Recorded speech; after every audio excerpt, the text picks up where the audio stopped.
বরিশালের এক ভক্ত ছেলের অসুখ করেছে। ডাক্তাররা তার আশা ছেড়ে দিয়েছে।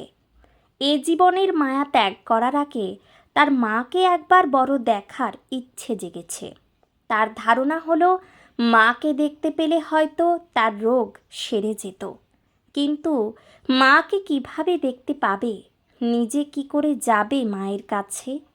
বিছানা থেকে উঠবার ক্ষমতাই নেই। তাই অনেক আবদার করে চিঠি লিখল মায়ের কাছে। মা যদি দয়া করে এসে দেখা দেন। কি করুন সেই চিঠি পড়ে মায়ের খুব কষ্ট হলো।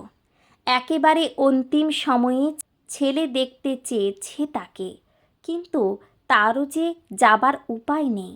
মা তখন একটি ফটো পাঠিয়ে দিলেন, সঙ্গে চিঠি দিলেন, বাবা ভয় নেই, অসুখ সেরে যাবে তোমার।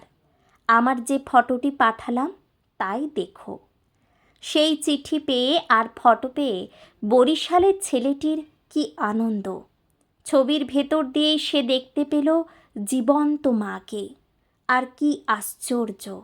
কিছুদিনের মধ্যেই তার রোগ সেরে গেল। ক্রমে ক্রমে সুস্থ হয়ে উঠল ছেলেটি। মা আমাদের সকলের মা, তিনি একমাত্র আমাদের রক্ষাকর্তা। একবার চলুন সবাই মিলে বলি, জয় মা। তোমার পাদ ও পদ্মে প্রণাম রইল মাগো।